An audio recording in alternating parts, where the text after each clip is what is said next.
Hello friends, ഏവർക്കും വിൻസ്പയറിൻ്റെ SCRT സീരീസിലേക്ക് സ്വാഗതം. നമ്മളിന്ന് ഇന്ത്യൻ ജോഗ്രഫിയുമായി ബന്ധപ്പെട്ട അവസാനത്തെ ചാപ്റ്ററാണ് ഡിസ്കസ് ചെയ്യാൻ പോകുന്നത്. അവസാനത്തെ ചാപ്റ്റർ എന്ന് പറയുന്ന സമയത്ത് SCRT 2024 പ്രകാരം റിവൈസ് ചെയ്ത പാഠഭാഗങ്ങൾ നമ്മൾ ഡിസ്കസ് ചെയ്തിട്ടില്ല. അത് അധികം വൈകാതെ തന്നെ നിങ്ങൾക്ക് അവൈലബിൾ ആകുന്നതാണ്. അപ്പോൾ ഇതിനകം തന്നെ ഹിസ്റ്ററിയും എക്കണോമിക്സും നമ്മൾ കംപ്ലീറ്റ് ചെയ്തിട്ടുണ്ട്. ബാക്കി ഒട്ടനവധി ടോപ്പിക്സ് നമ്മൾ സ്റ്റാർട്ട് ചെയ്തിട്ടുണ്ട്. സയൻസ് ഉൾപ്പെടെ ഒട്ടനവധി ടോപ്പിക്സ് നമ്മൾ സ്റ്റാർട്ട് ചെയ്തിട്ടുണ്ട്. അപ്പോൾ അതൊക്കെ കാണാത്തവർ അതുകൂടി കാണുക, പ്രയോജനപ്പെടുത്തുക. അവയുടെ ലിങ്ക് ഞാൻ കമൻറ്റ് ബോക്സിൽ പിൻ ചെയ്തിട്ടുണ്ട്. ഇന്ന് നമ്മൾ പഠിക്കാൻ പോകുന്നത് ഇന്ത്യ സാമ്പത്തിക ഭൂമിശാസ്ത്രം എന്ന ടോപ്പിക്കാണ്. അപ്പോൾ ഇന്ത്യയുടെ സാമ്പത്തിക ഭൂമിശാസ്ത്രം ഇവിടെ നോക്കുന്ന സമയത്ത് നിങ്ങൾക്ക് കൃഷി, വ്യവസായം, ഗതാഗതം തുടങ്ങിയവയുമായി ബന്ധപ്പെട്ട ചിത്രങ്ങൾ കൊടുത്തിട്ടുണ്ട് അല്ലേ. അപ്പോൾ ഈ ചിത്രങ്ങൾ കാണുമ്പോൾ തന്നെ നമുക്ക് മനസ്സിലാകും വിവിധ തരത്തിലുള്ള ഗതാഗതത്തെ സൂചിപ്പിക്കുന്നതും അതോടൊപ്പം തന്നെ കാർഷിക, വ്യാവസായിക, സേവന മേഖലകളെ സൂചിപ്പിക്കുന്നതാണ്. അപ്പോൾ ഇതെല്ലാം ഇന്ത്യക്ക് വരുമാനം കിട്ടുന്ന മേഖലകളാണ് അല്ലേ. കൃഷി, വ്യവസായം, ഗതാഗതം തുടങ്ങിയവയാണ് ഇവിടെ കൊടുത്തിട്ടുള്ളത്, ഈ ചിത്രത്തിൽ കൊടുത്തിട്ടുള്ളത്. വൈവിധ്യമാർന്ന ഈ മനുഷ്യ പ്രവർത്തനങ്ങളെ ഇന്ത്യയുടെ ഭൗതിക സവിശേഷതകൾ ഗണ്യമായി സ്വാധീനിക്കുന്നുണ്ട്. ഇന്ത്യയുടെ ഭൗതിക സവിശേഷതകളെ കുറിച്ച് കഴിഞ്ഞ അധ്യായത്തിൽ നാം ചർച്ച ചെയ്തു അല്ലേ. നമ്മൾ പഠിച്ചതാണ് ഇന്ത്യയുടെ ഭൗതിക സവിശേഷത. ഉത്തര മഹാസമതലം, ഉത്തര പർവ്വത മേഖല, ഉപദ്വീപീയ പീഠഭൂമി, അതേപോലെ ഉപദ്വീപീയ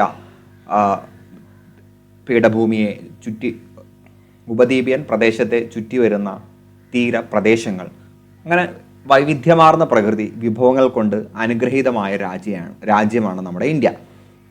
ഭൂവിസ്തൃതി, ഭൂപ്രകൃതി സവിശേഷതകൾ, കാലാവസ്ഥ, മണ്ണിനങ്ങൾ തുടങ്ങിയവയാണ് നമ്മുടെ വിഭവ സമൃദ്ധിക്ക് ആധാരം. അപ്പോൾ നമ്മുടെ വിഭവ സമൃദ്ധി, നമുക്ക് ഒരുപാട് റിസോഴ്സുകൾ, ഒരുപാട് ഉൽപ്പന്നങ്ങൾ എന്ന് വളരെ സിമ്പിളായിട്ട് പറയാം. പ്രകൃതിയിൽ നിന്നും മറ്റും ഒരുപാട് ഉൽപ്പന്നങ്ങൾ കിട്ടണമെങ്കിൽ ഈ പറയപ്പെട്ട കാലാവസ്ഥ, മണ്ണിനങ്ങൾ, സവിശേഷത, ഭൂപ്രകൃതി ഇതൊക്കെ അതിനോട് ചേർന്ന് നിൽക്കുന്ന കാര്യങ്ങളാണ്. രാജ്യ പുരോഗതിക്ക് വിഭവ ലഭ്യത പോലെ തന്നെ പ്രധാനമാണ് വിഭവ വിനിയോഗം. അപ്പോൾ നമ്മൾ ഉൽപ്പാദിപ്പിച്ചാൽ മാത്രം പോരാ, അത് തൊട്ടടുത്തൊരു സ്ഥലത്തേക്ക് കൊണ്ട് എത്തിക്കണം. അത് അടുത്ത സ്ഥലമാണെങ്കിലും വിദൂരത്തുള്ള പ്രദേശങ്ങളാണെങ്കിലും അതിന് അനുയോജ്യമായിട്ടുള്ള രീതിയിൽ ഗതാഗതം വേണം അല്ലേ. കൃഷി, ഖനനം, വ്യവസായം, ഗതാഗതം എന്നിങ്ങനെ ഇന്ത്യയുടെ സമ്പദ് വ്യവസ്ഥയെ സ്വാധീനിക്കുന്ന വിവിധ മേഖലകളുടെ ഭൂമിശാസ്ത്രപരമായ സവിശേഷതകളാണ് നമ്മൾ ഈ അധ്യായത്തിൽ പഠിക്കാൻ പോകുന്നത്. അപ്പോൾ ഇന്ത്യൻ സാമ്പത്തിക ഭൂമി ശാസ്ത്രം എന്ന് പറയുമ്പോൾ, അല്ലെങ്കിൽ ഭൂപടം എന്ന് പറയുമ്പോൾ അവിടുത്തെ ഉദ്ദേശം ഇന്ത്യയുടെ കൃഷി, ഖനനം, വ്യവസായം, ഗതാഗതം ഇവയെ എങ്ങനെ എങ്ങനെ ഇന്ത്യൻ സമ്പദ് വ്യവസ്ഥയെ സ്വാധീനിക്കുന്നു എന്നാണ് നമ്മൾ പഠിക്കാൻ പോകുന്നത്. ആദ്യമായി നമുക്ക് കൃഷിയിലേക്ക് വരാം. കൃഷിയും കൃഷിയാധിഷ്ഠിത വ്യവസായങ്ങളും. അപ്പോൾ കൃഷിയും അതിനെ ആശ്രയിച്ച് നിൽക്കുന്ന വ്യവസായങ്ങളും. ഇന്ത്യ ഒരു കാർഷിക രാജ്യമാണ്. ജനസംഖ്യയിൽ 2/3 ജനങ്ങളും കൃഷിയെ ആശ്രയിച്ച് ജീവിക്കുന്നവരാണ്.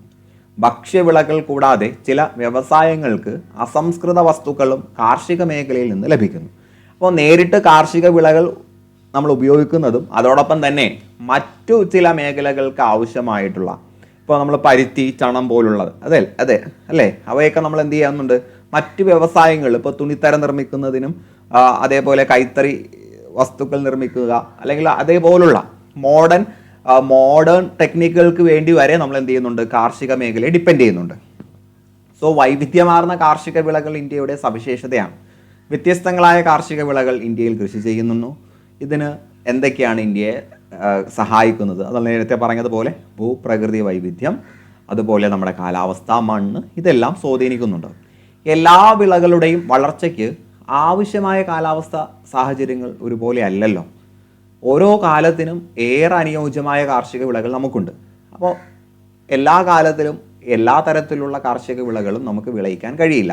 അപ്പോൾ അതാത് കാലങ്ങളിൽ അതിനോട് അനുയോജ്യമായിട്ടുള്ള കാർഷിക വിളകൾ ഉണ്ടാകും. അവ ഏതൊക്കെയാണ് നമുക്ക് നോക്കാം. കൃഷി ചെയ്യുന്ന കാലത്തിൻ്റെ അടിസ്ഥാനത്തിൽ ഇന്ത്യയെ 3 കാർഷിക കാലങ്ങളായിട്ടാണ് തിരിച്ചിട്ടുള്ളത്. ഖാരിഫ്, റാബി, സെയ്ദ്. അപ്പോൾ കൃഷി ചെയ്യുന്ന കാലത്തിൻ്റെ അടിസ്ഥാനത്തിൽ 3 കാലങ്ങളായിട്ട് ഇന്ത്യയുടെ കാർഷിക കാലങ്ങളെ തരംതിരിക്കുന്നുണ്ട്. ഖാരിഫ്, റാബി, സെയ്ദ്. വളരെ ഇമ്പോർട്ടൻ്റ് ആണ്, ഒരുപാട് തവണ PSC ചോദിച്ചതാണ് ഈ ഒരു ബോക്സ്. അപ്പോൾ ഖാരിഫിൻ്റെ പ്രത്യേകത ജൂൺ മാസമാണ്, അഥവാ മൺസൂണിൻ്റെ ആരംഭത്തിലാണ് നമ്മൾ എന്ത് ചെയ്യുന്നത്, വിളയിറക്കുന്നത്. അപ്പോൾ നമ്മൾ വിളയിറക്കുന്നത് ജൂൺ, നമ്മുടെ സ്കൂളൊക്കെ തുറക്കുന്ന ഏകദേശം ആ സമയമാണ് അല്ലേ, ജൂൺ. അപ്പോൾ മൺസൂണിൻ്റെ ആരംഭം. ദെൻ വിളവ് എടുക്കുന്നത് എപ്പോഴാണ്, വിളവ് ഇറക്കുന്നത് ജൂണിലും വിളവ് എടുക്കുന്നത് നവംബർ ആദ്യവാരം, അഥവാ മൺസൂണിൻ്റെ ആരംഭം. അപ്പോൾ അവസാനം. മൺസൂണിൻ്റെ ആരംഭത്തിൽ നമ്മൾ വിളയിറക്കുന്നു, മൺസൂണിൻ്റെ അവസാനത്തിൽ നമ്മൾ വിളവെടുപ്പ് നടത്തുന്നു. സോ അതുകൊണ്ട് നമുക്ക് ഖാരിഫ് ജൂൺ നവംബർ മാസം എന്ന് കിട്ടണം, ജൂൺ നവംബർ മാസം. അപ്പോൾ ഇവിടെ നമുക്ക് എന്തൊക്കെ കാര്യങ്ങൾ മനസ്സിലാക്കാം, മൺസൂണിൻ്റെ ആരംഭം ജൂണിലാണ്, മൺസൂണിൻ്റെ അവസാനം നവംബറിലാണെന്ന് കൂടി ഇവിടെ നമുക്ക് കിട്ടും. അപ്പോൾ കാർഷിക കാലങ്ങൾ ഒന്നാമത്തേത് ഖാരിഫാണ്.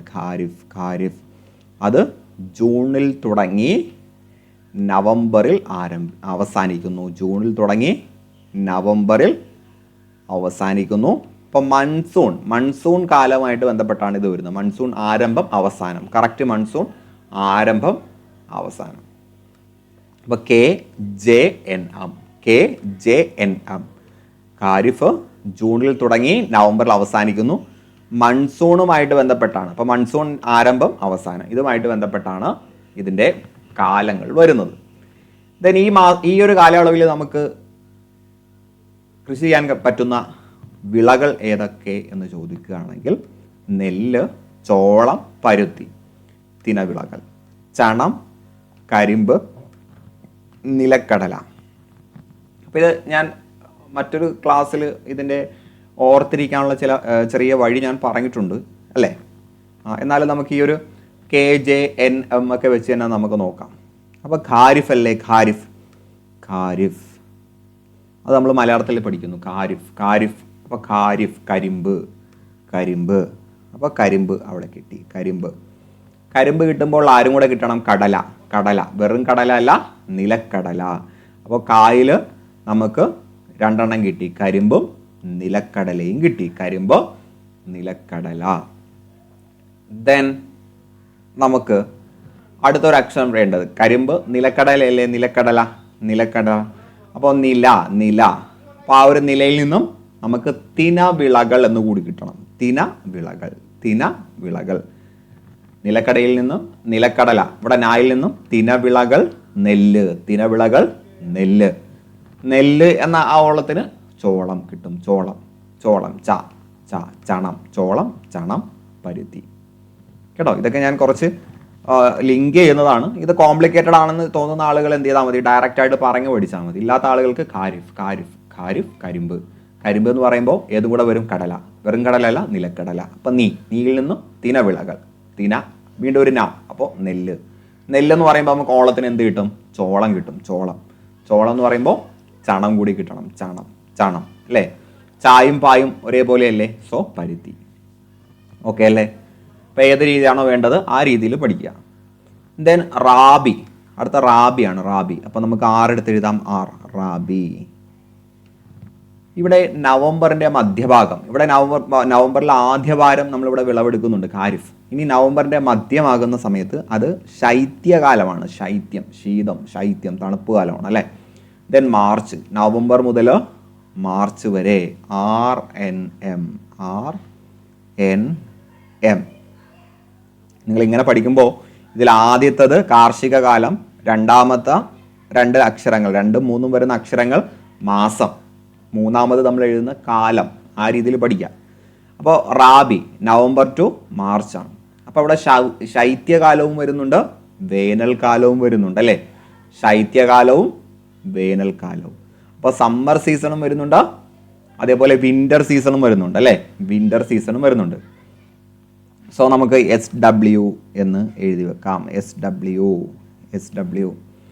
ഇത് ഇങ്ങനെ SW ഒന്നും പഠിക്കേണ്ട ആവശ്യമില്ല, കാരണം വേനലിൻ്റെ ആരംഭത്തിൽ നമ്മൾ വിളവെടുക്കുന്നു എന്ന് പറയുമ്പോൾ തന്നെ നമുക്ക് കിട്ടും. വേനൽക്കാലം മാർച്ചിലല്ലേ ആരംഭിക്കുന്നത്, അത് നമുക്കറിയാമല്ലോ. അപ്പോൾ അതിൽ നിന്ന് നമുക്കത് കിട്ടും.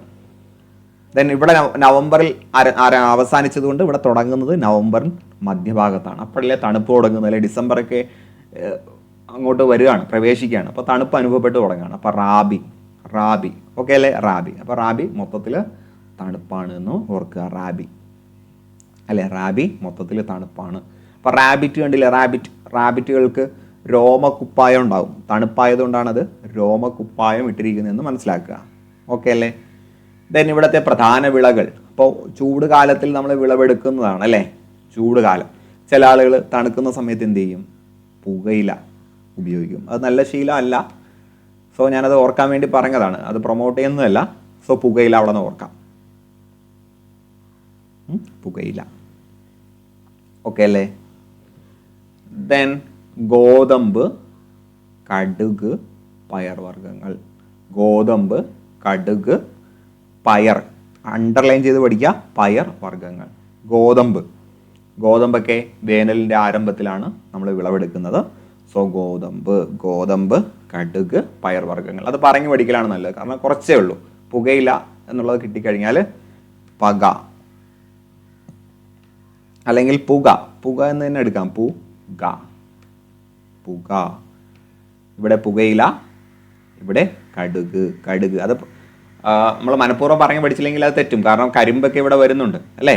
അപ്പോൾ ഡയറക്റ്റായി പഠിക്കുന്നതാണ്. പുകയില, കടുക് എന്ന് പഠിച്ചു വെക്കുന്നതാണ് നല്ലത്. അപ്പോൾ പുകയിലയിൽ ചെറിയ കടുക് പോലത്തെ സാധനങ്ങൾ കിടപ്പുണ്ടാവും എന്ന് ഓർക്കുക. പുകയിലയിൽ കടുക് പോലത്തെ കുറേ മണികൾ കിടപ്പുണ്ടാവും. അപ്പോൾ പുകയില, കടുക്. ദെൻ പയർവർഗ്ഗങ്ങൾ, ഗോതമ്പ്. ദെൻ അവസാനം സെയ്ദാണ്, സെയ്ദ് വരുമ്പോൾ മാർച്ച് മുതൽ ജൂൺ. ZMJ, മാർച്ച് മുതൽ ജൂൺ. മാർച്ച് വേനലാണ് എന്ന് നമുക്കറിയാം. ജൂൺ മൺസൂണിൻ്റെ ആരംഭമാണ് ഇവിടെ നമ്മൾ പഠിച്ചു. അപ്പോൾ സെയ്ദ് മാർച്ച് മുതൽ ജൂൺ വരെ. അപ്പോൾ ഇത് നമുക്കിങ്ങനെ ഓർക്കാം. സെയ്ദ് എന്ന് പറയുന്ന കുട്ടി മാർച്ച് മുതൽ ജൂൺ വരെ വീട്ടിലിരുന്നു, പഴവർഗ്ഗങ്ങളും പച്ചക്കറിയൊക്കെ കഴിച്ച് വീട്ടിലിരുന്നു അല്ലേ, വെക്കേഷൻ ടൈം അല്ലേ. അപ്പോൾ സെയ്ദ് എന്ന കുട്ടി മാർച്ച് മുതൽ ജൂൺ വരെ പഴവർഗ്ഗങ്ങളും പച്ചക്കറികളൊക്കെ കഴിച്ച് വീട്ടിലിരുന്നു, പഴവും പച്ചക്കറിയും കഴിച്ച് വീട്ടിലിരുന്നു. നല്ല കുട്ടിയാണ്, റെസ്റ്റൊക്കെ എടുത്ത് വീട്ടിലിരുന്നു. ഓക്കെ അല്ലേ. അപ്പോൾ അത് നന്നായിട്ടൊന്ന് പഠിച്ചു വെക്കുക. ആവശ്യമുള്ളവരൊന്നും കൂടെ റിവൈൻഡ് ചെയ്യുക. ഞാൻ വീണ്ടും റിപ്പീറ്റ് ചെയ്ത് ലെങ്ത് കൂട്ടുന്നില്ല. ഇനി തിനവിളകൾ അല്ലെ, തിനവിളകൾ നമ്മൾ പറയും. ആദ്യം നമ്മൾ ഖാരിഫ് പറയുന്ന സമയത്ത് എന്താണ് തിനവിളകൾ? ചെറുധാന്യങ്ങളെയാണ് തിനവിളകൾ എന്ന് വിളിക്കുന്നത്. ഭക്ഷ്യധാന്യങ്ങളിൽ ഉൾപ്പെടുന്ന ജോവർ, ബജ്റ, റാഗി ഈ കൊടുത്തിട്ടുള്ള ചിത്രങ്ങളാണ്. ഇവകളെ നമ്മൾ തിനവിളകളുടെ കൂട്ടത്തിലാണ് ഉൾപ്പെടുത്തുന്നത്. ദെൻ കൃഷി എന്ന സംസ്കാരം. അതിജീവനത്തിനായി മനുഷ്യൻ മണ്ണിനെ ബോധപൂർവം പ്രയോജനപ്പെടുത്തുന്ന ഒരു സംസ്കാരമാണ് കൃഷി. അപ്പോൾ അതൊരു സംസ്കാരമാണ്. അതിപുരാതന കാലം മുതൽ തന്നെ കൃഷി മനുഷ്യന്റെ പ്രധാന ജീവിതോപാധിയായി കണ്ടെത്തിയിരുന്നു. അപ്പോൾ പണ്ട് മുതലേ മനുഷ്യൻ കൃഷി ചെയ്തിരുന്നു അവൻ്റെ ജീവിതം മുന്നോട്ട് പോകുന്നതിന് വേണ്ടി. അഗർ, കൾച്ചർ എന്നീ രണ്ട് ലാറ്റിൻ പദങ്ങളിൽ നിന്നാണ് അഗ്രികൾച്ചർ എന്ന ഇംഗ്ലീഷ് പദം രൂപപ്പെട്ടത്. അപ്പോൾ അഗർ, കൾച്ചർ എന്ന ലാറ്റിൻ പദത്തിൽ നിന്നും. അഗർ എന്ന പദത്തിൻ്റെ അർത്ഥം കര എന്നും കൾച്ചർ എന്ന പദത്തിൻ്റെ അർത്ഥം കൃഷി എന്നുമാണ്. അപ്പോൾ ലാറ്റിനിൽ അഗ്രികൾച്ചർ എന്നാൽ കൃഷി എന്നർത്ഥം. കാർഷിക വിളകളുടെ ഉൽപാദനത്തോടൊപ്പം പുഷ്പഫല കൃഷി, കന്നുകാലി വളർത്തൽ, വനവൽക്കരണം, മത്സ്യകൃഷി മുതലായ പ്രവർത്തനങ്ങളും കൃഷിയുടെ പരിധിയിൽ ഉൾപ്പെടുന്നു. അപ്പോൾ കൃഷി എന്ന് പറയുമ്പോൾ വെറും പച്ചക്കറികളോ അല്ലെങ്കിൽ ധാന്യങ്ങളോ മാത്രമല്ല, പുഷ്പം അല്ലെ, ഫ്ലവേഴ്സ്, ഫ്രൂട്ട്സ് അതൊക്കെ ഇതിനകത്ത് വരും. ദെൻ കാറ്റിൽസ് വരും.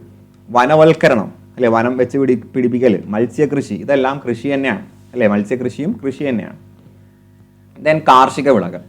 ഇന്ത്യയിലെ കാർഷിക വിളകളെ ഭക്ഷ്യവിളകൾ, നാണ്യവിളകൾ എന്നിങ്ങനെ തരംതിരിക്കാം. ഭക്ഷ്യവസ്തുക്കളായി നേരിട്ട് ഉപയോഗിക്കുന്ന വിളകളാണ് ഭക്ഷ്യവിളകൾ. അപ്പോൾ നമുക്ക് നേരിട്ട് തന്നെ എന്ത് ചെയ്യാം, അത് ഭക്ഷ്യവസ്തുവായിട്ട് ഉപയോഗപ്പെടുത്താം.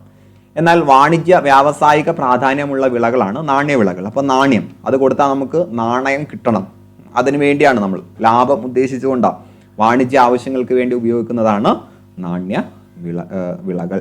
അതിൻ്റെ ഉദാഹരണം എന്താ താഴെ പറയുന്നുണ്ട്. ഇന്ത്യയിലെ പ്രധാന ഭക്ഷ്യവിളകൾ, അവയുടെ വിതരണം, വളർച്ചയ്ക്ക് ആവശ്യമായ ഭൂമിശാസ്ത്ര ഘടകങ്ങൾ എന്നിവയാണ് നമ്മൾ പഠിക്കാൻ പോകുന്നത്. വളരെ ഇമ്പോർട്ടൻ്റ് ആയിട്ടുള്ള കാര്യങ്ങളാണ്. ഇവിടെ നിന്നൊക്കെ ചോദ്യങ്ങൾ എപ്പോഴും വരുന്നതാണ്. അപ്പോൾ ഇന്ത്യയിലെ പ്രധാനപ്പെട്ട ഒരു കാർഷിക വിളയാണ്, ഭക്ഷ്യവിളയാണ് നെല്ല്. ഏത് മാസത്തിലാണ്, ഏത് കാർഷിക കാലത്തിലാണ്? ഖാരിഫ് അല്ലേ, ഖാരിഫ്. തിനവിളകൾ നെല്ല്, നിലക്കടല, ഇതൊക്കെ ഖാരിഫാണ്. അപ്പം ഇന്ത്യയിലെ മുഖ്യ ഭക്ഷ്യവിളയായ നെല്ല് ഒരു ഖാരിഫ് വിളയാണ്. എക്കൽ മണ്ണാണ് നെൽകൃഷിക്ക് ഏറ്റവും അനുയോജ്യം. എക്കൽ മണ്ണ് അല്ലെ, എക്കൽ മണ്ണാണ് നെൽകൃഷിക്ക് അനുയോജ്യം. എക്കൽ നെല്ല്, എക്കൽ നെല്ല്, ആ ഒരു പ്രാസത്തിന് പഠിക്കുക. എക്കൽ നെല്ല്. ഉയർന്ന താപനിലയും ധാരാളം മഴയും നെൽകൃഷിക്ക് ആവശ്യമാണ്. അപ്പോൾ താപനില ഉയർന്നത് വേണം, അതോടൊപ്പം ധാരാളം മഴയും വേണം. ഉയർന്ന താപനിലയും മഴയും രണ്ടും വേണം അല്ലേ. ചില ആളുകൾ ഉയർന്ന താപനില എന്ന് പറയുമ്പോൾ മഴ കുറവായിരിക്കുമല്ലോ എന്ന് ചിന്തിക്കരുത്. ഉയർന്ന താപനിലയും മഴയും ധാരാളം വേണം. അപ്പോൾ താപനില 24 ഡിഗ്രി സെൽഷ്യസിന് മുകളിലും മഴ 150 സെന്റിമീറ്ററിൽ കൂടുതലും കിട്ടണം. മഴ കുറഞ്ഞ പ്രദേശങ്ങളിലും ജലസേചന സൗകര്യത്തോടെ നെൽകൃഷി ചെയ്തു വരുന്നു. അപ്പം മഴ കുറഞ്ഞ സ്ഥലത്ത് നമ്മൾ എന്ത് ചെയ്യും? മഴ വേണമെന്ന് പറയുന്നത് വെള്ളത്തിന് വേണ്ടിയാണ്. അപ്പം അല്ലാതെ ജലസേചന പദ്ധതികളുണ്ട് എങ്കിൽ, അതിനുള്ള സൗകര്യം ഉണ്ടെങ്കിൽ അവിടെയും നെൽകൃഷി നടത്താം.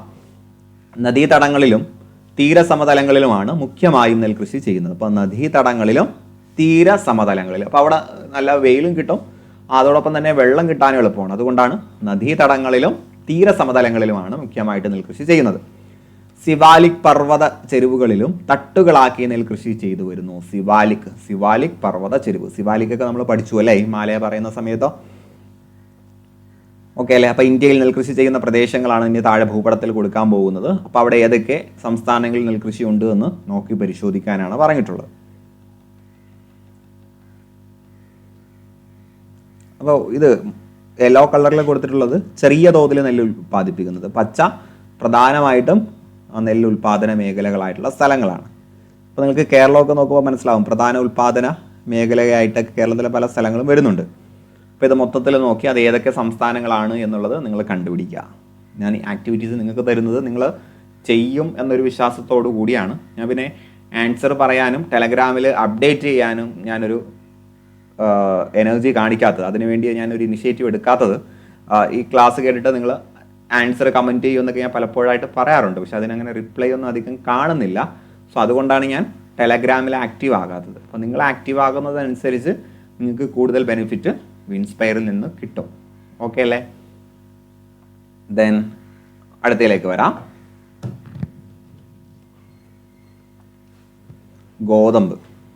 ഗോതമ്പ് ഏത് കാലഘട്ടത്തിലാണ്?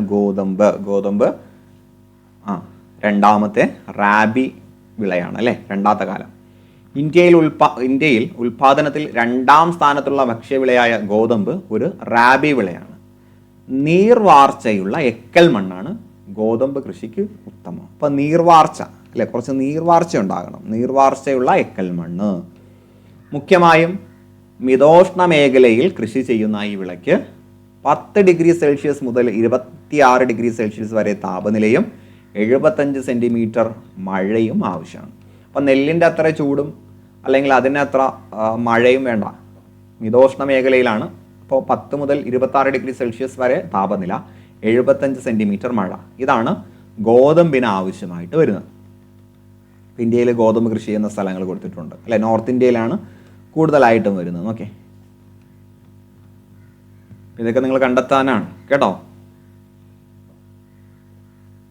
ശൈത്യകാല വിളയായതിനാൽ മുഖ്യമായും ജലസേചനത്തെ ആശ്രയിച്ചാണ് ഇന്ത്യയിലെ ഗോതമ്പ് കൃഷി. അപ്പോൾ രണ്ടാമത് വരുന്ന റാബി അല്ലേ, റാബി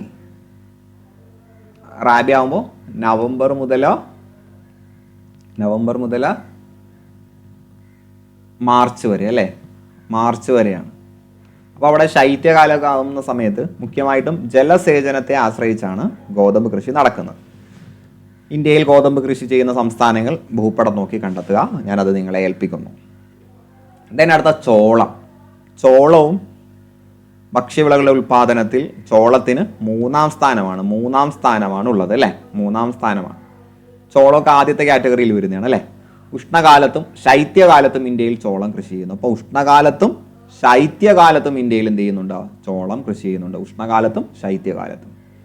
ശരാശരി 75 സെൻറ്റിമീറ്റർ വാർഷിക വർഷപാതം ലഭിക്കുന്ന പ്രദേശങ്ങളിലാണ് ഇത് കൃഷി ചെയ്യുന്നത്. അപ്പോൾ വർഷത്തിൽ 75 സെൻറ്റിമീറ്റർ മഴ കിട്ടുന്ന സ്ഥലങ്ങളിലാണ് ശരാശരി മഴ. നീർവാർച്ചയുള്ള ഫലഭൂയിഷ്ടമായ മണ്ണാണ് അനുയോജ്യം. അപ്പം നീർവാർച്ചയുള്ള കുറച്ച് ജലാംശമുള്ള ഫെർട്ടൈൽ ആയിട്ടുള്ള മണ്ണിൽ നമുക്ക് എന്ത് ചെയ്യാൻ പറ്റും? ചോളം കൃഷി ചെയ്യാൻ കഴിയും. മധ്യപ്രദേശ്, കർണാടകം, രാജസ്ഥാൻ, ഉത്തർപ്രദേശ് എന്നീ സംസ്ഥാനങ്ങളിലാണ് മുഖ്യമായിട്ടും ചോളം കൃഷി ചെയ്യുന്നത്. മധ്യപ്രദേശ്, കർണാടക, രാജസ്ഥാൻ, ഉത്തർപ്രദേശ്. നെല്ല്, ഗോതമ്പ്, ചോളം എന്നിവയെ കൂടാതെ ബാർലി, തിനവിളകൾ, പയർ വർഗ്ഗങ്ങൾ തുടങ്ങിയവയും ഇന്ത്യയിലെ ഭക്ഷ്യവിളകളിൽ ഉൾപ്പെടുന്നുണ്ട്. ഇന്ത്യയിലെ പ്രധാന നാണ്യവിളകളാണ് ഇനി നമ്മൾ പഠിക്കാൻ പോകുന്നത്. ഇപ്പോൾ നമ്മൾ ഗോതമ്പ്, നെല്ല്, ചോളം അടക്കമുള്ള ഭക്ഷ്യവിളകൾ പഠിച്ചു. ഇനി നാണ്യവിളകളിലേക്ക് വരാം. അല്ലെ, വാണിജ്യ ആവശ്യങ്ങൾക്ക് വേണ്ടി ഉപയോഗിക്കുന്നതാണ് നാണ്യവിളകൾ. ഇന്ത്യയിൽ പ്രധാനമായിട്ടും നാണ്യവിളകൾ നാരുവിളകൾ, പാനീയവിളകൾ, സുഗന്ധവിളകൾ, മറ്റു വിളകൾ എന്ന രീതിയിൽ നമ്മൾ വർഗീകരിക്കുന്നു. നാരുവിളകളാകുമ്പോൾ അതിലെ ഫൈബറാണ് നമ്മൾ യൂസ് ചെയ്യുക, അല്ലെ, അതിൻ്റെ നാര് ഫൈബറാണ് യൂസ് ചെയ്യുക. പാനീയവിളകൾ എന്ന് പറയുമ്പോൾ അത് നമ്മൾ കുടിക്കുന്ന ആവശ്യങ്ങൾക്ക് വേണ്ടി ഉപയോഗിക്കുന്നതാണ്. സുഗന്ധം എന്ന് പറയുമ്പോൾ അതിലെ മണം കിട്ടുന്നതിന് വേണ്ടിയും അതല്ലാതെ പ്രിസർവേറ്റീവ്സ് ഒക്കെ ആയിട്ട് നമ്മൾ ഉപയോഗിക്കാറുണ്ട്. ദെൻ മറ്റു വിളകൾ, ഇപ്പോൾ നാരുവിളകൾ പരുത്തി, ചണം, ഇതിന്നൊക്കെ നമ്മൾ നൂലാണ് ഉപയോഗപ്പെടുത്തുക. പാനീയവിളകൾ തേയില, കാപ്പി ഇവകൾ നമ്മൾ ഉപയോഗിച്ച് നമ്മൾ എന്ത് ചെയ്യുന്നു, കുടിക്കുന്നതിന് വേണ്ടിയാണ് ഉപയോഗപ്പെടുത്തുന്നത്. സുഗന്ധവിളകൾ ഏലം, കുരുമുളക് ഇതൊക്കെ നമ്മൾ ഭക്ഷണത്തിലും മറ്റു കാര്യങ്ങളിലൊക്കെ ഉപയോഗിക്കുന്നത് സുഗന്ധം കിട്ടുന്നതിന് വേണ്ടിയാണ് പ്രധാനമായിട്ടും. മറ്റ് ഉപയോഗങ്ങളും ഉണ്ട്, അല്ലേ. ദെൻ മറ്റു വിളകൾ കരിമ്പ്, റബ്ബറൊക്കെയാണ്. സോ ആദ്യമായിട്ട് നമ്മൾ പഠിക്കുന്നത് പരുത്തി കൃഷിയാണ്. കണ്ടോ പരുത്തി കൃഷി? ഇത് കണ്ടോ? നിങ്ങൾ കണ്ടിട്ടുണ്ടാവും, കുറച്ച് പേരെങ്കിലും കണ്ടിട്ടുണ്ടാവും. ദെൻ അത് ഫാക്ടറിയിൽ കൊണ്ടുവന്ന് നൂലാക്കുന്നു. ഇന്ത്യയിൽ പരുത്തി കൃഷി ചെയ്യുന്ന പ്രദേശങ്ങളും പ്രധാന പരുത്തി തുണി വ്യവസായ കേന്ദ്രങ്ങളുമാണ് ഇതിൽ കാണിച്ചിട്ടുള്ളത്. ഏതൊക്കെ സംസ്ഥാനങ്ങളിലാണ് പരുത്തി കൃഷി ചെയ്യുന്നത് നമുക്ക് കണ്ടെത്താം. അത് താഴെ മാപ്പ് വരുമ്പോൾ നിങ്ങൾക്ക് അത് നോക്കി കണ്ടെത്താം. മഞ്ഞുവീഴ്ചയില്ലാത്ത വളർച്ചാകാലവും 20 മുതൽ 30 ഡിഗ്രി സെൽഷ്യസ് വരെ താപനിലയും ചെറിയ തോതിൽ വാർഷിക പാതവും പരുത്തി കൃഷിക്ക് ആവശ്യമാണ്. അപ്പോൾ പരുത്തി കൃഷിക്ക് എന്തൊക്കെ വേണം? മഞ്ഞുവീഴ്ചയില്ലാത്ത വളർച്ചാകാലം വേണം. 20 മുതൽ 30 ഡിഗ്രി സെൽഷ്യസ് വരെ താപനില, 20 മുതൽ 30 ഡിഗ്രി സെൽഷ്യസ് വരെ താപനില വേണം. ദെൻ ചെറിയ തോതിൽ വാർഷിക പാതവും മഴയും കിട്ടണം. എന്നാലേ പരുത്തി കൃഷി നമുക്ക് ചെയ്യാൻ കഴിയും. കറുത്ത മണ്ണ്, എക്കൽ മണ്ണ്, ഇത് രണ്ടുമാണ് പരുത്തി കൃഷിക്ക് അനുയോജ്യം. കറുത്ത മണ്ണ്, എക്കൽ മണ്ണ് ഇമ്പോർട്ടൻ്റ് ആണ്, ചോദിച്ചിട്ടുള്ളതാണ്. വസ്ത്രനിർമ്മാണ രംഗത്ത് ലോകവ്യാപകമായി ഉപയോഗിക്കുന്നതിനാൽ പരുത്തിയെ യൂണിവേഴ്സൽ ഫൈബർ, PYQ ആണ് കേട്ടോ എന്ന് പറയുന്നു. അപ്പോൾ യൂണിവേഴ്സൽ ഫൈബർ എന്നറിയപ്പെടുന്ന വിളയാണ് പരുത്തി. പരുത്തി ഉൽപ്പാദനത്തിൽ ഇന്ത്യക്ക് എത്രാം സ്ഥാനം?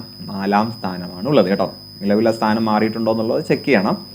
ഇന്ത്യയിലെ ഏറ്റവും വലിയ കൃഷിയാധിഷ്ഠിത വ്യവസായമാണ് പരുത്തി തുണി വ്യവസായം. ഇപ്പോൾ ഇന്ത്യയെ സംബന്ധിച്ച് ഇന്ത്യയിൽ എടുത്ത് നോക്കുകയാണെങ്കിൽ ഇന്ത്യയിലെ ഏറ്റവും വലിയ കൃഷിയാധിഷ്ഠിത വ്യവസായമാണ് വ്യവസായം. ലോകത്തിൽ 4ാം സ്ഥാനം. ഇന്ത്യയിൽ ഏറ്റവും വലിയ കൃഷിയുമായിട്ട് ബന്ധപ്പെട്ട് അഗ്രികൾച്ചർ ബേസ്ഡ് ഇൻഡസ്ട്രി നോക്കുന്ന സമയത്ത് പരുത്തിയാണ്. ഇന്ത്യയിലെ ആദ്യത്തെ പരുത്തി തുണി മിൽ സ്ഥാപിതമായത് 1818 കൊൽക്കത്തയ്ക്ക് സമീപമുള്ള ഫോർട്ട് ഗ്ലാസ്റ്ററിലാണ്. പഠിക്കുക, ഇമ്പോർട്ടൻ്റ്. 1818 കൊൽക്കത്തയിലെ ഫോർട്ട് ഗ്ലാസ്റ്റർ. എന്നാൽ വൻതോതിൽ ഉൽപ്പാദനം ആരംഭിക്കുന്നത് 1854 മുംബൈയിലാണ്. ഇന്ത്യയിലെ ഏറ്റവും പ്രധാന പരുത്തി തുണി ഉൽപ്പാദന കേന്ദ്രം മുംബൈ ആയതിനാൽ ഈ നഗരത്തെ കോട്ടണോപോളിസ് എന്ന് വിശേഷിപ്പിക്കുന്നു. PYQ ആണ്. കോട്ടണോപോളിസ് എന്ന് വിശേഷിപ്പിക്കുന്നത് മുംബൈയാണ്. കാരണം മുംബൈയിലാണ് ഏറ്റവും കൂടുതൽ പരുത്തി ഉൽപ്പാദനം നടക്കുന്നത്. മുംബൈ പ്രധാന പരുത്തി തുണി വ്യവസായ കേന്ദ്രമായി മാറാൻ അനുകൂലമായ സാഹചര്യങ്ങൾ എന്തൊക്കെയാണെന്ന് നോക്കാം. സമീപ പ്രദേശങ്ങളിൽ നിന്ന് അസംസ്കൃത വസ്തുക്കളുടെ സുഗമമായ ലഭ്യത. മുംബൈയുടെ സമീപ പ്രദേശങ്ങളിൽ നിന്ന് നമുക്ക് എന്ത് ചെയ്യാൻ കഴിയും? പരുത്തി തുണിക്ക് ആവശ്യമായിട്ടുള്ള അസംസ്കൃത വസ്തുക്കൾ ശേഖരിച്ചു കൊണ്ടുവരാൻ കഴിയും. ദെൻ കുറഞ്ഞ നിരക്കിൽ ഊർജ്ജ ലഭ്യത, മെഷീനറീസൊക്കെ പ്രവർത്തിക്കാനുള്ള എനർജീസ് നമുക്ക് കുറഞ്ഞ നിരക്കിൽ അവിടെ കിട്ടും. മുംബൈ തുറമുഖം കേന്ദ്രീകരിച്ചുള്ള കയറ്റിറക്കുമതി സാധ്യതകൾ. അപ്പോൾ മുംബൈ തുറമുഖമുള്ളത് കൊണ്ട് അതും ഉപയോഗം ചെയ്യുന്നു. നോക്കിയുള്ള എവിടെയാണ് പരുത്തി കൃഷി കൂടുതലായിട്ട് നടക്കുന്നതെന്ന് കണ്ടില്ലേ? അവിടെ പ്ലേസ് ഒക്കെ അവിടെ തന്നെ അടയാളപ്പെടുത്തിയിട്ടുള്ളത് നമുക്ക് സിമ്പിളായിട്ട് നോക്കാൻ കഴിയും അല്ലേ? ഇവിടെ നോക്കൂ, കർണാടകയുടെ കുറേ ഭാഗങ്ങളൊക്കെ ഇവിടെ വരുന്നുണ്ട്. ഇവിടെ തിരുനെൽവേലി, കോയമ്പത്തൂരൊക്കെ വരുന്നുണ്ട്. അപ്പോൾ അത് നിങ്ങൾ നോക്കി മനസ്സിലാക്കുക. ദെൻ അതുപോലെ മുംബൈക്ക് അനുകൂലമാകാനുള്ള കാരണം ശുദ്ധജല ലഭ്യതയുണ്ട്, മനുഷ്യവിഭവ ലഭ്യത. ഇതെല്ലാം മുംബൈ പരുത്തി കൃഷിയുടെ കേന്ദ്രമാകാൻ സഹായിച്ചു. മുംബൈ കഴിഞ്ഞാൽ ഗുജറാത്തിലെ അഹമ്മദാബാദാണ് പ്രധാന പരുത്തി തുണി വ്യവസായ കേന്ദ്രം. അഹമ്മദാബാദ് തുണിമിൽ സമരമൊക്കെ നമ്മൾ പഠിച്ചതാണ് അല്ലേ, നമ്മളതൊക്കെ ഹിസ്റ്ററിയിൽ കംപ്ലീറ്റ് ചെയ്ത ഏരിയയാണ്. അപ്പോൾ മുംബൈ കഴിഞ്ഞാൽ ഗുജറാത്തിലെ അഹമ്മദാബാദാണ് പരുത്തി തുണി വ്യവസായത്തിൻ്റെ പ്രധാന കേന്ദ്രങ്ങൾ. മറ്റ് കേന്ദ്രങ്ങൾ നിങ്ങൾക്ക് ആ ഒരു ഭൂപടം നോക്കി മനസ്സിലാക്കാം. ദെൻ ചണം കൃഷിയും ചണ വ്യവസായവും അതും ഫൈബറാണ് അല്ലേ. ഇന്ത്യയിലെ മറ്റൊരു നാരുവിളയാണ് ചണം. ചൂടും ഈർപ്പവുമുള്ള സാഹചര്യങ്ങളിലാണ് ചണം വളരുന്നത്. അപ്പോൾ ചൂടും ഈർപ്പവും വേണം, ഉയർന്ന താപനില വേണം, 150 സെൻറ്റിമീറ്ററിൽ കൂടുതൽ മഴയും ചണം കൃഷിക്ക് അത്യാന്താപേക്ഷിതമാണ്. അപ്പോൾ ഏകദേശം ഏതുപോലെ നെല്ല് പോലെ തന്നെയാണ് ചണത്തിൻ്റെ ആ ഒരു രീതി. എന്നാൽ നീർവാർച്ചയുള്ള എക്കൽ മണ്ണാണ് ഇതിന് വേണ്ടത്. നെല്ലിന് എക്കൽ മണ്ണ് മതി, എന്നാൽ ചണത്തിന് നീർവാർച്ചയുള്ള എക്കൽ മണ്ണാണ് വേണ്ടത്. പശ്ചിമ ബംഗാളിലെ ഗംഗ, ബ്രഹ്മപുത്ര ഡെൽറ്റ പ്രദേശമാണ് പ്രധാന ചണ ഉൽപാദന മേഖല. അപ്പോൾ വെസ്റ്റ് ബംഗാളിലെ ബ്രഹ്മപുത്ര ഡെൽറ്റ പ്രദേശമാണ് പ്രധാനപ്പെട്ട ചണ ഉൽപാദന മേഖല. പശ്ചിമ ബംഗാൾ, അസം, ഒഡീഷയുടെ ചില ഭാഗങ്ങൾ എന്നിവിടങ്ങളിൽ മാത്രമാണ് പ്രധാനമായും ചണം കൃഷി ചെയ്യുന്നത്. അപ്പോൾ വെസ്റ്റ് ബംഗാൾ, അസം, ഒഡീഷ ഇങ്ങനെ കുറച്ച് സ്ഥലങ്ങളിൽ മാത്രമാണ് ചണം കൃഷി ചെയ്യുന്നത്. ഇത് കണ്ടോ, താരതമ്യേന വില കുറഞ്ഞ നാരുവിള ആയതിനാൽ ഇന്ത്യയിൽ ഉൽപ്പാദിപ്പിക്കുന്ന ചണനാരിനും ഉൽപ്പന്നങ്ങൾക്കും അന്താരാഷ്ട്ര വ്യാപാരത്തിൽ ഏറെ പ്രാധാന്യമുണ്ട്. ചണമുൽപാദനത്തിൽ ഇന്ത്യക്ക് ലോകത്ത് 2ാം സ്ഥാനം കേട്ടോ. ലോകത്ത് ചണമുൽപാദനത്തിൽ ഇന്ത്യക്ക് 2ാം സ്ഥാനം, പരുത്തിയിൽ 4ാം സ്ഥാനം. ഇതാണ് ചണങ്ങൾ കൊണ്ട് നിർമ്മിച്ച വിവിധ തരത്തിലുള്ള മെറ്റീരിയൽസ് ആണ്. ചണം നമ്മളും എന്ത് ചെയ്യാറുണ്ട്, വളരെ ചീപ്പായിട്ട് കിട്ടാറുണ്ട് അല്ലേ. ദെൻ തേയില. ഏറ്റവും കൂടുതൽ തേയില ഉൽപ്പാദിപ്പിക്കുന്ന രാജ്യമാണ് ഇന്ത്യ. അപ്പോൾ ഏറ്റവും കൂടുതൽ തേയില ഉൽപ്പാദിപ്പിക്കുന്ന രാജ്യം ഇന്ത്യയാണ്. അസം, പശ്ചിമ ബംഗാൾ, കേരള, തമിഴ്നാട് എന്നീ സംസ്ഥാനങ്ങളിലാണ് ഇന്ത്യയിൽ തേയിലത്തോട്ടങ്ങളുള്ളത്. അപ്പോൾ അസം, പശ്ചിമ ബംഗാൾ, കേരളം, തമിഴ്നാട് എന്നീ പ്രദേശങ്ങളിലാണ് നമുക്ക് തേയിലത്തോട്ടങ്ങളുള്ളത്. ദെൻ 200 മുതൽ 250 സെൻറ്റിമീറ്റർ വരെ വാർഷിക വർഷപാതവും 25 ഡിഗ്രി സെൽഷ്യസ് മുതൽ 30 ഡിഗ്രി സെൽഷ്യസ് വരെയുള്ള താപനിലയുമുള്ള കുന്നിൻ ചെരുവുകളാണ് തേയില കൃഷിക്ക് അനുയോജ്യം. അപ്പോൾ കുന്നിൻ ചെരുവായിരിക്കണം. ചൂട് നോക്കുമ്പോൾ 25 ഡിഗ്രി മുതൽ 30 ഡിഗ്രി സെൽഷ്യസ് വരെയുള്ള ചൂട് കിട്ടണം. 200 മുതൽ 250 സെൻറ്റിമീറ്റർ വരെ വാർഷിക വർഷപാതവും ഉണ്ടായിരിക്കണം. തേയിലത്തോട്ടങ്ങളിൽ ഇത് മലഞ്ചെരുവിലായിരിക്കും, കുന്നിൻ ചെരുവുകളാണ് ഇതിന് അനുയോജ്യം. ജൈവാംശമുള്ള ജലം വാർന്നു പോകുന്ന മണ്ണാണ് ഈ തോട്ടവിളയ്ക്ക് ആവശ്യം. അതുകൊണ്ടാണ് കുന്നിൻ ചെരുവുകളാണ് ഇതിന് അനുയോജ്യമെന്ന് പറയുന്നത്. കാരണം അവിടെ ജൈവാംശം ഉണ്ടാകും, ജലം വാർന്നു പോകുന്ന മണ്ണുമായിരിക്കും. തേയിലത്തോട്ടങ്ങളിൽ നിന്ന് ശേഖരിക്കുന്ന തേയില സമീപത്ത് തന്നെയുള്ള ഫാക്ടറികളിൽ സംസ്കരിച്ച് വിപണനം ചെയ്യുന്നു. ഇന്ത്യയുടെ ഒരു പ്രധാന കയറ്റുമതി ഇനമാണ് തേയില. അപ്പോൾ തേയില തോട്ടത്തോട് അനുബന്ധമായിട്ട് തന്നെ നമുക്ക് എന്ത് കാണാൻ കഴിയും, അതിൻ്റെ ഫാക്ടറിയും കാണാൻ കഴിയും. ദെൻ കാപ്പി, മറ്റൊരു പാനീയ വിളയാണ് കാപ്പി. ഒരു ഉഷ്ണമേഖല തോട്ടവിളയായ കാപ്പിയുടെ ഉൽപ്പാദനത്തിൽ ഇന്ത്യ 6ാം സ്ഥാനത്താണ്. കാപ്പിയിൽ 6ാം സ്ഥാനം.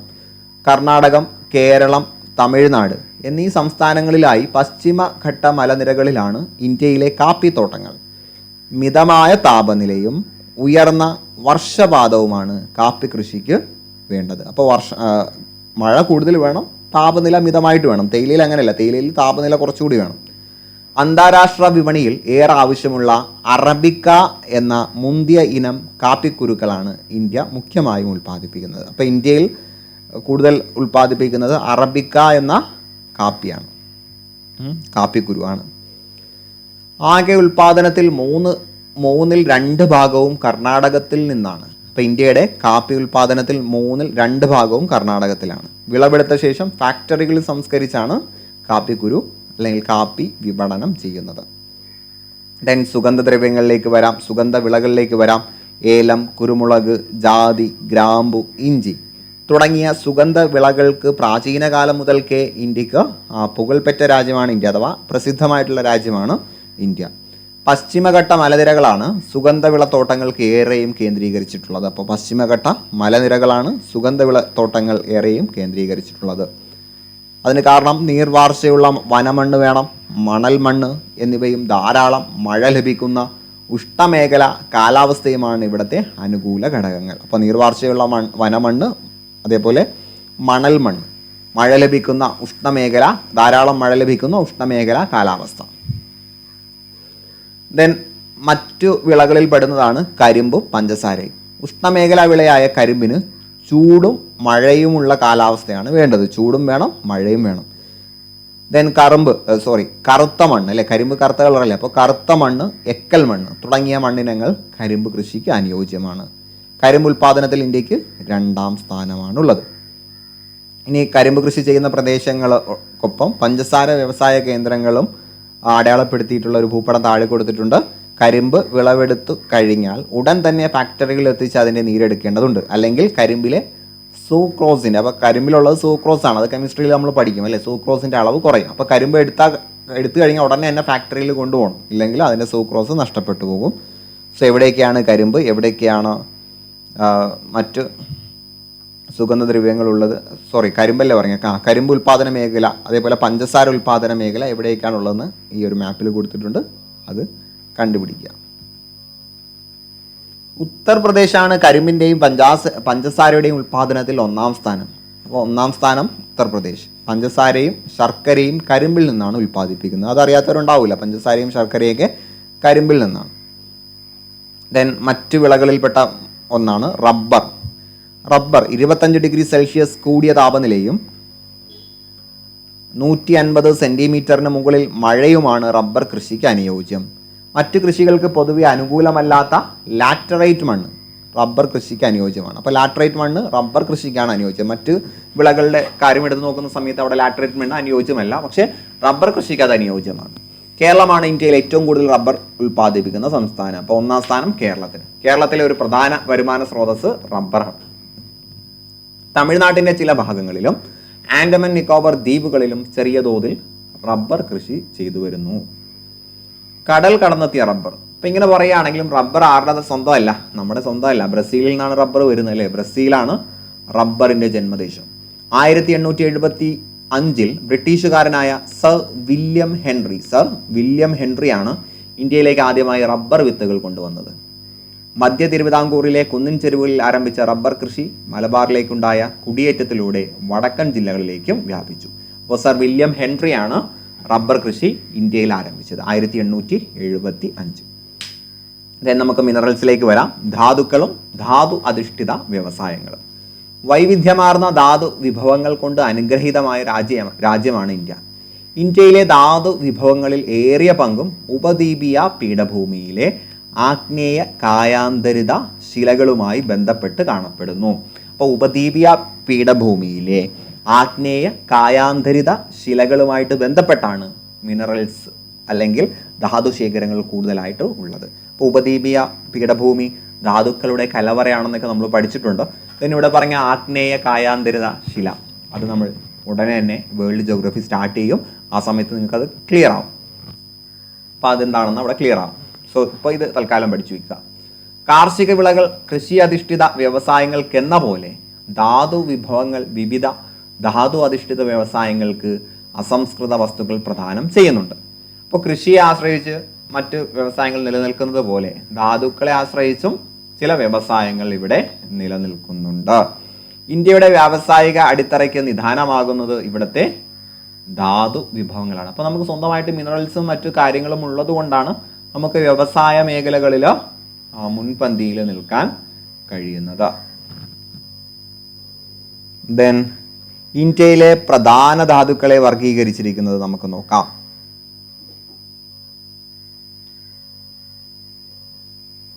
കണ്ടില്ലേ, ധാതുക്കൾ. ലോഹധാതുക്കളുമുണ്ട്, അലോഹധാതുക്കളുമുണ്ട്. ലോഹധാതുക്കൾ, അലോഹധാതുക്കൾ. ലോഹധാതുക്കളിൽ പെടുന്നതാണ് ഇരുമ്പിൻ്റെ അംശമുള്ളത്, ഇരുമ്പിൻ്റെ അംശമില്ലാത്തത്. അപ്പോൾ ഇരുമ്പയിര്, മാംഗനീസ്, ഇതൊക്കെ നമ്മൾ എവിടെ പഠിക്കുന്നു? കെമിസ്ട്രിയിൽ പഠിക്കുന്നുണ്ട് കേട്ടോ. കെമിസ്ട്രിയിൽ അവിടേക്ക് നമ്മൾ പോകുന്നുണ്ട്. കെമിസ്ട്രിയുടെ ഒരു ക്ലാസ്സേ നമ്മൾ ഇതുവരെ ചെയ്തിട്ടുള്ളൂ, ബാക്കി നിങ്ങൾക്ക് കിട്ടും. അപ്പോൾ ഇരുമ്പിൻ്റെ അംശമുള്ളതാണ് ഇരുമ്പയിരും മാംഗനീസും.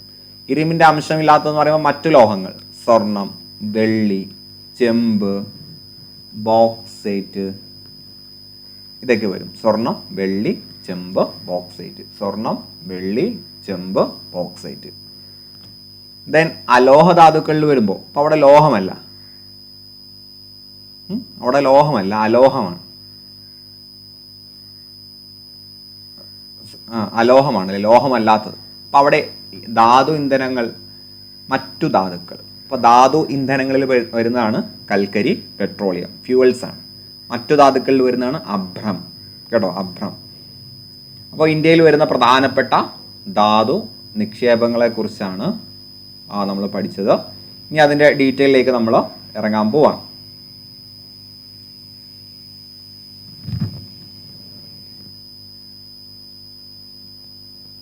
അഭ്രം എന്താണെന്ന് വെച്ചാൽ മിക്കാസ് ആണ് കേട്ടോ, മിക്കാസ്, മൈക്കാസ് എന്നൊക്കെ പറയും, മൈക്കാസ്. ഇതൊക്കെ നമ്മൾ കെമിസ്ട്രിയിൽ പഠിക്കും കേട്ടോ. ലോഹങ്ങളുടെ സ്രോതസ്സുകളാണ് ലോഹധാതുക്കൾ. ലോഹധാതുക്കളെ ഇരുമ്പിൻ്റെ അംശമുള്ളത്, ഇല്ലാത്തത് എന്ന് തരംതിരിക്കാം. ഇന്ത്യയിലെ പ്രധാന ധാതുക്കളെക്കുറിച്ചും അതിൻ്റെ അനുബന്ധ വ്യവസായങ്ങളെക്കുറിച്ചാണ് നമ്മൾ താഴെ പറയുന്നത്. ഇരുമ്പയിര് നിക്ഷേപങ്ങളും ഇരുമ്പുരുക്ക് വ്യവസായവും. ഇരുമ്പയിര് നിക്ഷേപങ്ങളും ഇരുമ്പുരുക്ക് വ്യവസായവും. ഇപ്പോൾ പ്രധാനമായിട്ട് ഇരുമ്പ് കേന്ദ്രീകരിച്ചുള്ള കുറേ വ്യവസായങ്ങളുണ്ടാവും. സോ അതാണ് നമ്മൾ ആദ്യം പറയുന്നത്. ഇരുമ്പയിരിൽ നിന്നാണ് ഇരുമ്പ് എന്ന ലോഹം വേർതിരിച്ചെടുക്കുന്നത്. മാംഗനൈറ്റ്, ഹെമറ്റൈറ്റ്, ലിമോണസൈറ്റ്, സിഡറൈറ്റ് എന്നീ 4 തരം ഇരുമ്പയിര് നിക്ഷേപങ്ങൾ ഇന്ത്യയിൽ കാണപ്പെടുന്നു. പഠിച്ചു വെക്കുക. മാംഗനൈറ്റ്, ഹെമറ്റൈറ്റ്, ലിമോണസൈറ്റ്, സിഡറൈറ്റ്, ഈ 4 ഇരുമ്പയിര് നിക്ഷേപങ്ങളാണ് ഇന്ത്യയിലുള്ളത്. ലോകത്തെ മൊത്തം ഇരുമ്പയിര് നിക്ഷേപത്തിൽ 20% ഇന്ത്യയിലാണ്. അതൊരു വലിയൊരു അളവാണ് അല്ലേ. ലോകത്തിൽ 20% ഇരുമ്പയിരും ഇന്ത്യക്ക് സ്വന്തമാണ്. ഇരുമ്പയിര് കയറ്റുമതിയിൽ ഇന്ത്യക്ക് 4ാം സ്ഥാനമുണ്ട്. ഇന്ത്യയിൽ ഖനനം ചെയ്യുന്ന ഇരുമ്പയിരിൻ്റെ 50 മുതൽ 60% വരെ ജപ്പാൻ, കൊറിയ, യൂറോപ്യൻ രാജ്യങ്ങൾ, ഗൾഫ് രാജ്യങ്ങൾ എന്നിവിടങ്ങളിലേക്കാണ് കയറ്റുമതി ചെയ്യുന്നത്. ഇരുമ്പയിരിൻ്റെ ആഭ്യന്തര ഉപയോഗം വർദ്ധിച്ചിട്ടുണ്ട്. അപ്പോൾ നമ്മൾ രാജ്യത്തിനകത്തും കൂടുതലായിട്ട് ഇരുമ്പയിര് ഉപയോഗിക്കുന്നുണ്ട്. ഇന്ത്യയിലെ പ്രധാനപ്പെട്ട ഇരുമ്പയിര് ഖനന മേഖലകൾ ഏതെല്ലാമെന്ന് നോക്കാം. ഒഡീഷയിൽ വരുന്ന സമയത്ത് നമുക്ക് കാണാം സുന്ദർഘട്ട്, മയൂർഭഞ്ച്, ധാർ അല്ലേ, ധാർ. ദെൻ ജാർഖണ്ഡിൽ വരുന്ന സമയത്ത് സിംഗ്ഭം, ദുർഗ്. കർണാടകത്തിൽ ബെല്ലാരി, ചിക്മാംഗ്ലൂർ, ഷിമോഗ, ചിത്രദുർഗ്. ഗോവയിൽ മർമഗോവ. തമിഴ്നാട് സേലം, നീലഗിരി. കർണാടകം, ഗോവ, തമിഴ്നാട്, ഈ 3 സംസ്ഥാനങ്ങളിലെ മേഖലകളുടെ പേര് നമുക്ക് പിന്നെയും ഓർമ്മ വരും. ബെല്ലാരി, ചിക്മാംഗ്ലൂർ, ഷിമോഗ, ചിത്രദുർഗ. ദെൻ ഗോവ, മർമഗോവ, അവിടെ തന്നെ ഗോവയുണ്ട്. സേലം, നീലഗിരി, തമിഴ്നാടാണെന്ന് അറിയാത്തവരുണ്ടാവില്ല. അപ്പോൾ ഈ ഒഡീഷയും ജാർഖണ്ഡും ഒന്ന് സ്ട്രെസ് ചെയ്ത് പഠിക്കുക കേട്ടോ. കർണാടകം, ഗോവ, തമിഴ്നാട് നമുക്കൊന്ന് 2 ആഴ്ച കിട്ടും. പക്ഷേ ഒഡീഷ, ജാർഖണ്ഡിലെ സ്ഥലങ്ങൾ നന്നായിട്ടൊന്ന് സ്ട്രെസ് ചെയ്ത് പഠിക്കുക. ഇന്ത്യയിലെ ഏറ്റവും വലിയ ധാതു അധിഷ്ഠിത വ്യവസായമാണ് ഇരുമ്പുരുക്ക് വ്യവസായം. അപ്പോൾ ധാതു അധിഷ്ഠിത വ്യവസായത്തിലും 1ാം സ്ഥാനം ഇരുമ്പുരുക്ക് വ്യവസായത്തിലാണ്. ഇരുമ്പുരുക്ക് വ്യവസായശാലകൾക്ക് ആവശ്യമായ അസംസ്കൃത വസ്തുക്കളാണ് ഇരുമ്പയിര്, കൽക്കരി, മാംഗനീസ്, ചുണ്ണാമ്പുകല്ല്, ഡോളമൈറ്റ്. അപ്പോൾ ഇരുമ്പ് ഉരുക്ക് വ്യവസായശാലകൾക്ക് ആവശ്യമായിട്ടുള്ള അസംസ്കൃത വസ്തുക്കൾ ഇരുമ്പയിര്, കൽക്കരി, മാംഗനീസ്, ചുണ്ണാമ്പുകല്ല്, ഡോളമൈറ്റ്. ഇരുമ്പുരുക്ക് വ്യവസായത്തിലെ ഒരു പ്രധാന അസംസ്കൃത വസ്തുവാണ് കൽക്കരി. ഇന്ത്യയിലെ ഇരുമ്പയിര് നിക്ഷേപങ്ങൾ കൽക്കരി പാടങ്ങൾക്ക് സമീപത്തായി കാണപ്പെടുന്നു എന്നത് ഏറെ വ്യാവസായിക പ്രാധാന്യം അർഹിക്കുന്നു. അപ്പോൾ ഇരുമ്പുരുക്ക് വ്യവസായത്തിന് കൽക്കരി വളരെയധികം പ്രധാനപ്പെട്ടതാണ്. അതുകൊണ്ട് നമുക്ക് എന്ത് കാണാൻ കഴിയും? ഇരുമ്പയിര് നിക്ഷേപങ്ങൾക്ക് അടുത്ത് തന്നെ കൽക്കരി പാടങ്ങൾ കാണാൻ കഴിയുന്നത് നമുക്ക് വളരെയധികം അനുകൂലമാണ് അല്ലേ.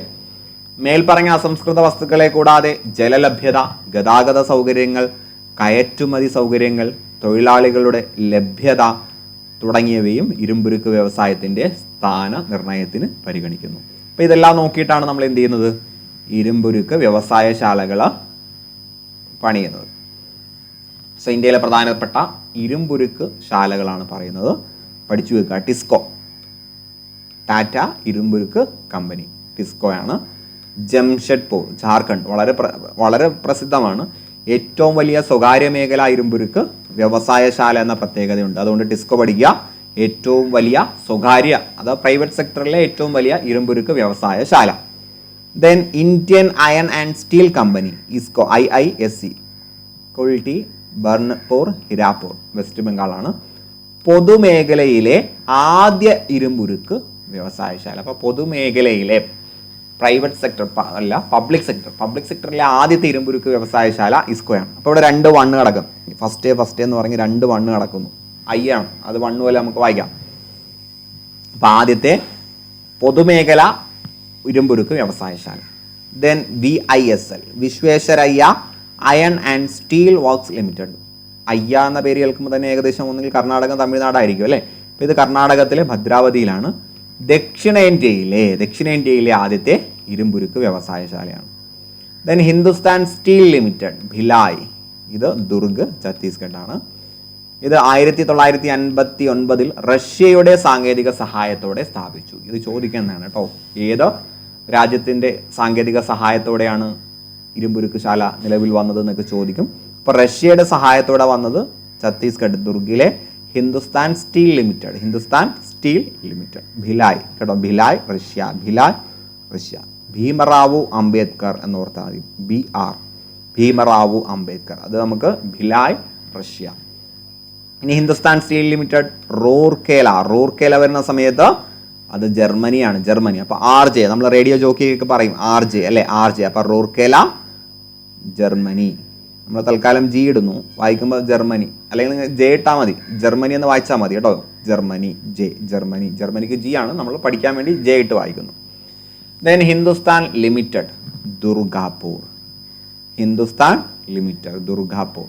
വെസ്റ്റ് ബംഗാൾ. ഇത് വെസ്റ്റ് ബംഗാളിലാണ്. ഇത് UK സഹായത്തോടെ വന്നതാണ്. അപ്പോൾ വെസ്റ്റ് ബംഗാൾ UK സഹായത്തോടെ വന്നു 1962. ഇത് 59. Then Hindustan steel limited Bokaro, ജാർഖണ്ഡാണ്. ഇതും റഷ്യയുടെ സഹായത്തിൽ. അപ്പോൾ ബൊക്കാറോ അതും B ആണ്.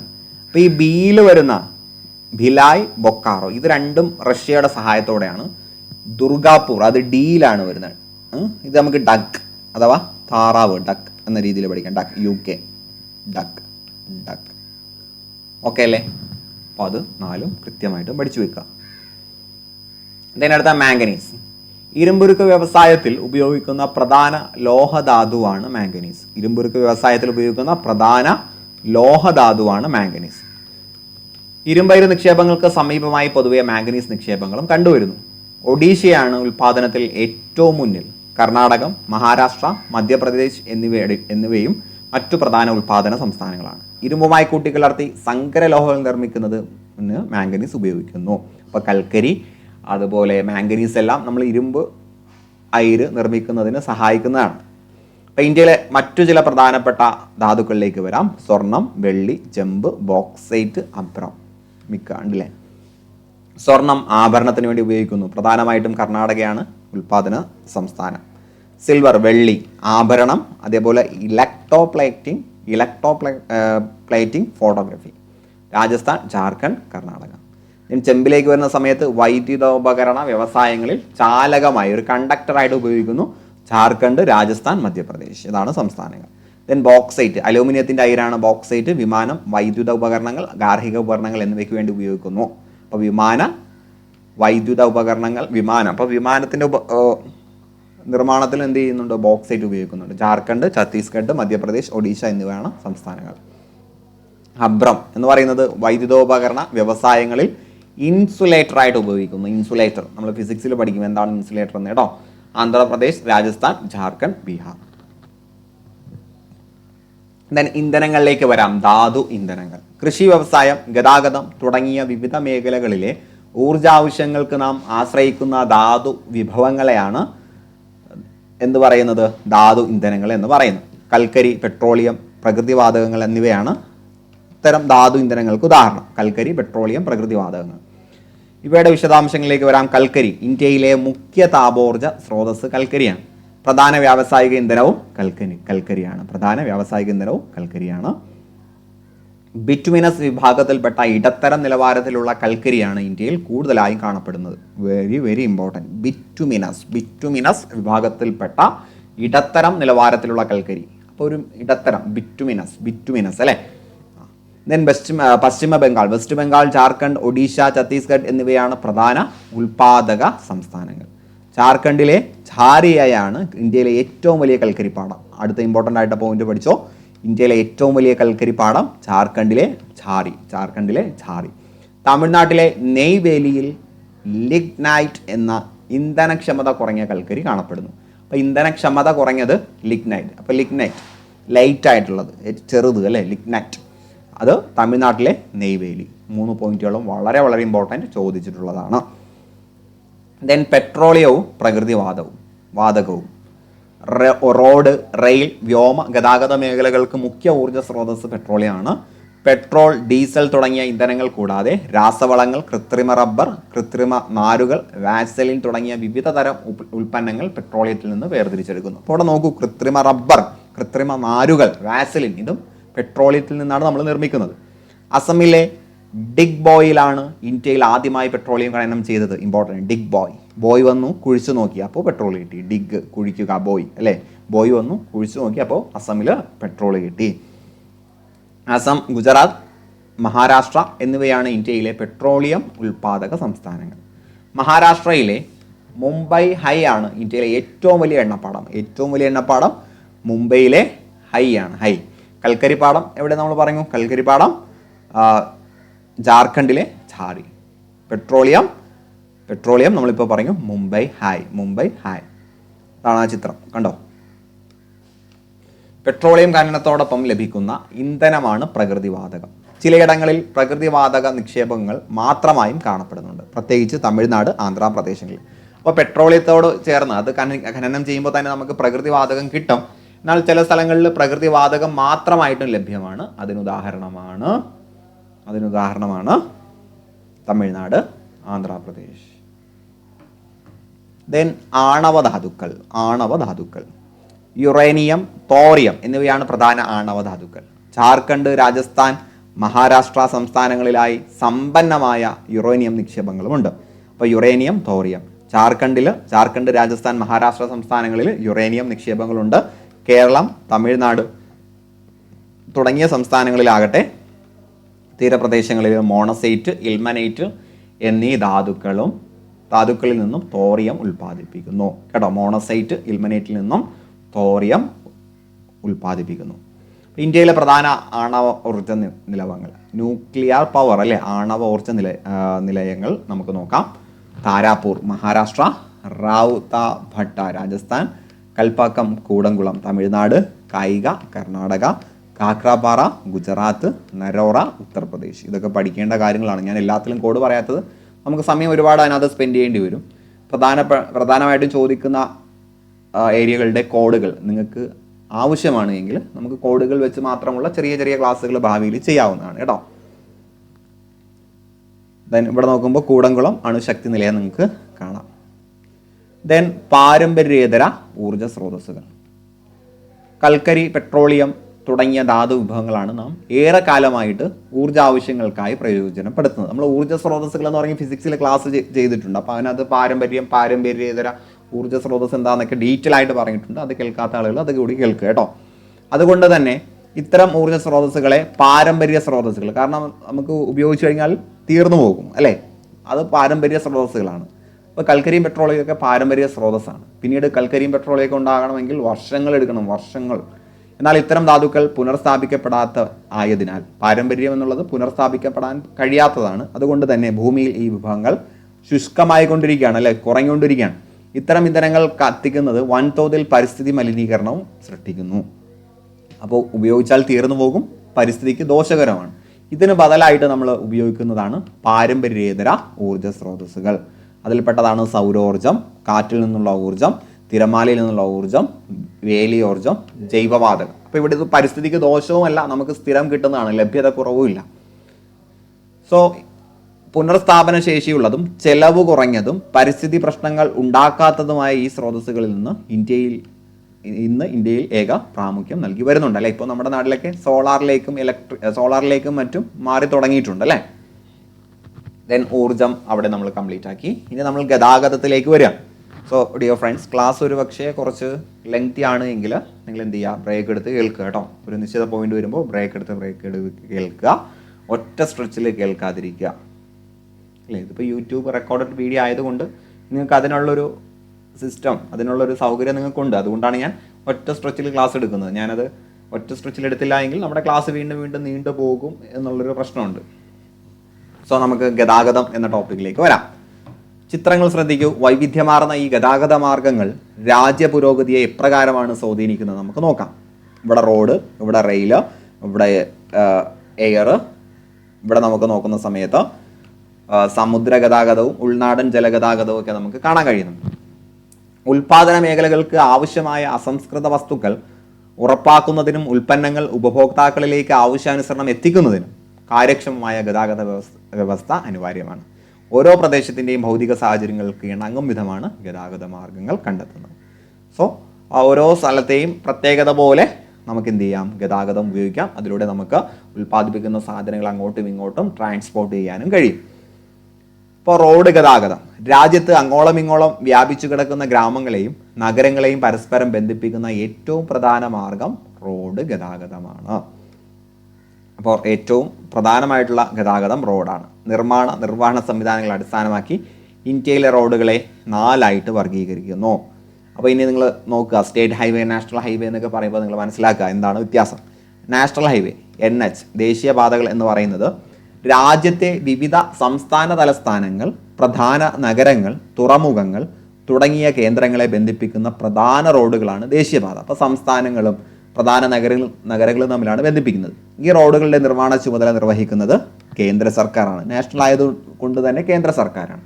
ഇനി സംസ്ഥാന ഹൈവേയിലേക്ക് വരുന്ന സമയത്ത് സംസ്ഥാന തലസ്ഥാനങ്ങളെ, കേട്ടോ, രാജ്യ തലസ്ഥാനമല്ല, സംസ്ഥാന തലസ്ഥാനങ്ങളെ ജില്ലാ ആസ്ഥാനങ്ങളെ, അപ്പോൾ സംസ്ഥാന തലസ്ഥാനങ്ങളെ ജില്ലാ ആസ്ഥാനവുമായിട്ട് ബന്ധിപ്പിക്കുന്ന പ്രധാന റോഡുകളാണ് സംസ്ഥാന ഹൈവേകൾ.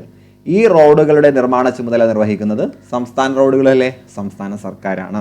ദെൻ ജില്ലാ റോഡുകളാകുമ്പോൾ ജില്ലാ ആസ്ഥാനങ്ങളെ ജില്ലയിലെ പ്രധാന കേന്ദ്രങ്ങളുമായിട്ട് ബന്ധിപ്പിക്കുന്നു.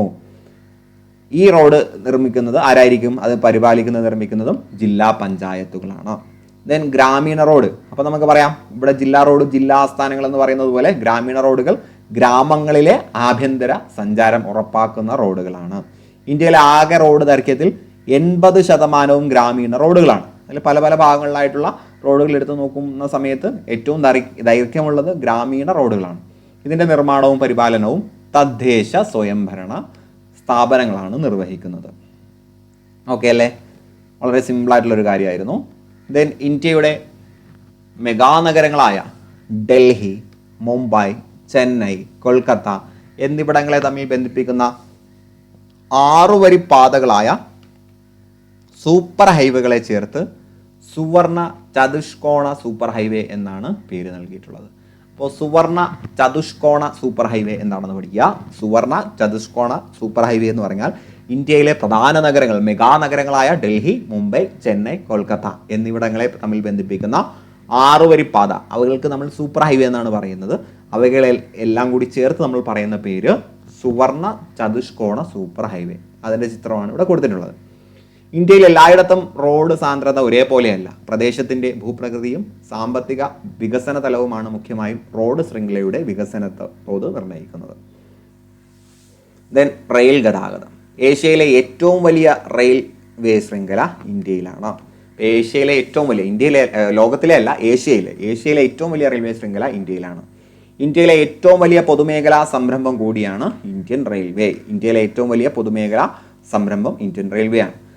സഞ്ചാരത്തിനും ചരക്ക് ഗതാഗതത്തിനും ഒരുപോലെ പ്രധാനമാണ് റെയിൽ ഗതാഗതം. ഇന്ത്യയുടെ വ്യാവസായിക വളർച്ചയിൽ നിർണായക സ്ഥാനമാണ് റെയിൽവേക്കുള്ളത്. 1853 ഇന്ത്യയിൽ റെയിൽ ഗതാഗതം ആരംഭിച്ചത്. നമ്മളത് പഠിച്ചു അല്ലേ?